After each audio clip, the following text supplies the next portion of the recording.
Kids love animals. And I know that if you're a parent and you have little ones that they've asked you for a dog or some kind of pet before, and you want to say yes, but you're thinking of all the cons that goes with a pet because the responsibility, the messes they make, all the time they need, and sometimes those crazy vet bills. But overall, your child having a pet could be one of the most wonderful things ever. Come here. I have a dog personally, and his name is King Hazelnut.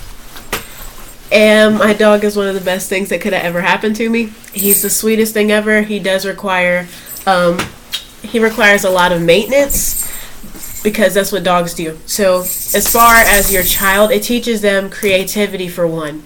I had to think of names to name my dog. I like to dress my dog, so that's more creativity to it. And for the name, it's the creative part. I named my dog King Hazelnut because he runs the house and because of his fur color. So it influences creativity in your child to go ahead and think of a name for their pet. Think of all the games and everything that they're going to do with their pet, because I used to play and run my dog around the house like crazy when I was younger.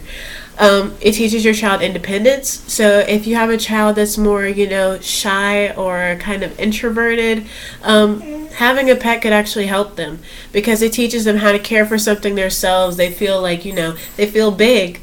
They're over here taking care of their dog by themselves or their cat. Honestly, easier pets to start off with would not be a dog because as the parent you would have to help because the dog has to go outside.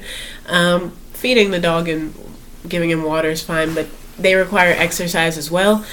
For a starter pet, I would recommend something smaller like the hamsters that I have. They don't require a lot of maintenance. Just get their cage, distracts them pretty much all day. You just have to change their bedding every 2 to 3 weeks, change out their food every 2 days depending on how big of a bowl you have, and you have to change their water every day. Other than that, your hamsters are fine.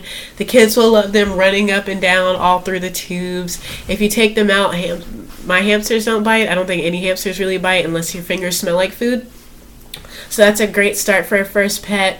Or if you really want to start really small, I would say a goldfish. Not like saltwater fish or anything because you have to have the tank and the pump and everything for that, and they get kind of pricey.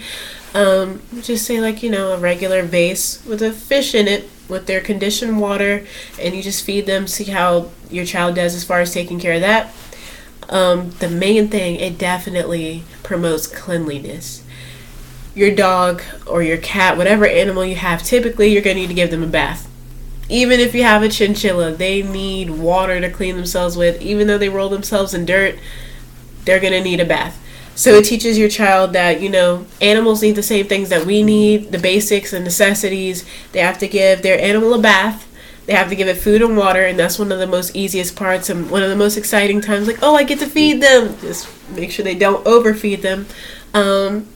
Playing with them is one of the funnest parts, depending on what animal you have. Almost all of them like toys.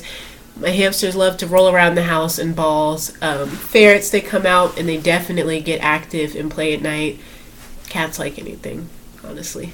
And for another thing with cleanliness, you have to be on a routine schedule. It teaches your children a schedule and routine, because if you don't take your pet out on time, including if you have a dog, I know other animals that are trained to use the bathroom outside. I know someone that has a pig that they routinely take them outside and they use the restroom. They're going to use the bathroom in the house, and trust me, your animal using the bathroom in the house is way worse than you not wanting to take them outside because of the smell and the hassle. So it gets your child on a schedule for feeding, a schedule for walking if you want to walk your dog, or you can just play with them in the house, to get their energy out, or whenever they have to use the restroom. So it promotes your child to have a schedule, and a lot of these things, like these main concepts that I'm talking about, prepares your child for life further ahead. You're going to need a schedule for work to get everything done, your bills, cleanliness, because being clean is just important. You always going to need to know how to be independent, because of course you'll always have your family, but when you're working and you're paying bills, it's just you. So it just promotes a lot in a child, and it can give them confidence. They learn companionship, and they learn, how to be sweeter. I know that My sister used to be like a little standoffish, and she used to like throw tantrums, and then we got her a rabbit. She took care of the rabbit for forever. She loved that rabbit. She learned how to be sweeter because her rabbit, it needed a more gentle touch. So I think that if your kid wants a pet, they should have a pet because it does more good than bad. The only cons are that just a vet bill. They don't cost too much. There's always deals going on.